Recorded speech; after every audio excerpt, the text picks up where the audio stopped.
ആരെ കഴിച്ചതപ്പോ ചോറ്?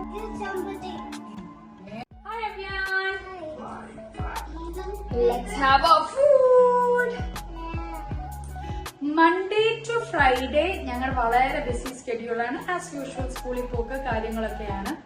അപ്പോൾ ഫ്രൈഡേ ആഫ്റ്റർനൂൺ, സാറ്റർഡേ, സൺഡേ മാത്രമാണ്, അല്ലെങ്കിൽ ഒരു മിഡ് ടേം ബ്രേക്ക് കാര്യങ്ങളൊക്കെ വരുമ്പോൾ മാത്രമാണ് നമുക്ക് ഒന്നിച്ചിരുന്ന് ഫുഡ് കഴിക്കാൻ പറ്റുന്നത്. അല്ലെങ്കിൽ രാവിലെ സ്കൂളിൽ പോവുക, അത് കഴിഞ്ഞ് ബേബി സിറ്റിംഗ്, അങ്ങനെ തിരിച്ചെത്തുമ്പോഴത്തേക്ക് പിന്നെ ഒരു 1.5 hours കിട്ടത്തുള്ളൂ. അതിനിടയ്ക്ക് ധൃതിയിൽ നമുക്ക് ആസ്വദിച്ചിരുന്ന് കഴിക്കാനൊന്നും പറ്റത്തില്ല.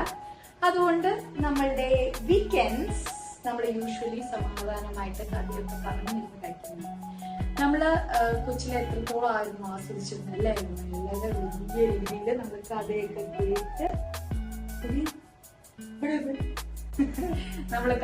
കേട്ട് ആസ്വദിച്ച് ഫുഡ് കഴിച്ചിരുന്ന ഒരു കാലമുണ്ട്.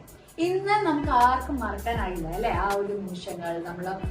നമുക്ക് പലപ്പോഴും നമ്മളിപ്പോൾ ആലോചിക്കും, നമ്മൾ വിചാരിക്കും അയ്യോ നമ്മൾ എന്ത് പൊട്ടന്മാരായിരുന്നു ആ കഥകളൊക്കെ കേൾക്കാൻ അല്ലെങ്കിൽ വിശ്വസിക്കാൻ. പക്ഷെ അന്ന് നമ്മൾ ആ ഒരു കഥകൾ എൻജോയ് ചെയ്തിരുന്നു. നമ്മൾ ആ സമയം ഒത്തിരി ആഗ്രഹിച്ചിരുന്നു. ആ ഒരു വെക്കേഷൻ സമയത്ത് മുത്തശ്ശിമാരുടെയും ഒക്കെ കൂടെ സമയം സ്പെൻഡ് ചെയ്യുമ്പോൾ അവർ പറഞ്ഞു തന്നിരുന്ന കഥകൾ, അല്ലെങ്കിൽ വീട്ടിലുള്ള അമ്മയും അച്ഛനും ഒക്കെ നമുക്ക് ഫുഡ് കഴിക്കാൻ നേരത്ത് പറഞ്ഞു തന്നിരുന്ന കഥകളൊക്കെ നമ്മൾ ഒത്തിരി എൻജോയ് ചെയ്തിരുന്നു.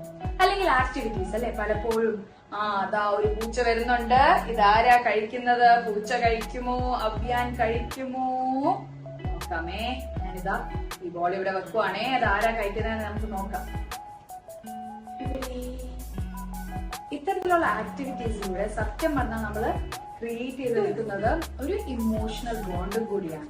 അത് മാത്രമല്ല, കുഞ്ഞുങ്ങൾക്ക് ഫൈൻ മോട്ടർ ആക്ടിവിറ്റീസ് ഡെവലപ്പ് ചെയ്യാനായിട്ടും, അതേപോലെ തന്നെ അവർക്ക് അവരുടെ ഇമാജിനേഷൻസ് ഡെവലപ്പ് ചെയ്യാനായിട്ടും, അല്ലെങ്കിൽ കഥകളിലൂടെ പോസിറ്റീവ് മെസ്സേജസ് പറഞ്ഞു കൊടുക്കാനും ഒക്കെ തന്നെ ഇത്തരത്തിലുള്ള മീൽ ടൈം വളരെ ഇമ്പോർട്ടൻ്റ് ആണ്. അപ്പോൾ ഇന്ന് നമ്മൾ തിരക്കിലാണെന്നുണ്ടെങ്കിലും വീക്ക്ലി വൺസ് ഓർ ട്വൈസ് നമുക്ക് ഇത്തരത്തിലുള്ള ഒരു മീൽ ടൈം നമ്മുടെ കുഞ്ഞുങ്ങളുമായിട്ട് സ്പെൻഡ് ചെയ്യാൻ പറ്റുകയാണെന്നുണ്ടെങ്കിൽ that will be the best memory that we are creating for them. ആരാ കഴിച്ചേ? പൂച്ചയാണോ അവിയനാണോ കഴിച്ചേ?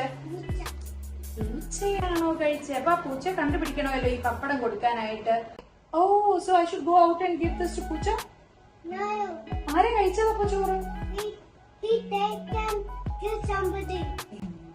കഥകൾ ഇങ്ങനെ മാറി മാറി പോവുകയാണല്ലോ. അപ്പൊ ഈ പപ്പടം ഞാന് പൂച്ചയ്ക്ക് കൊടുത്തിട്ട് വരാം.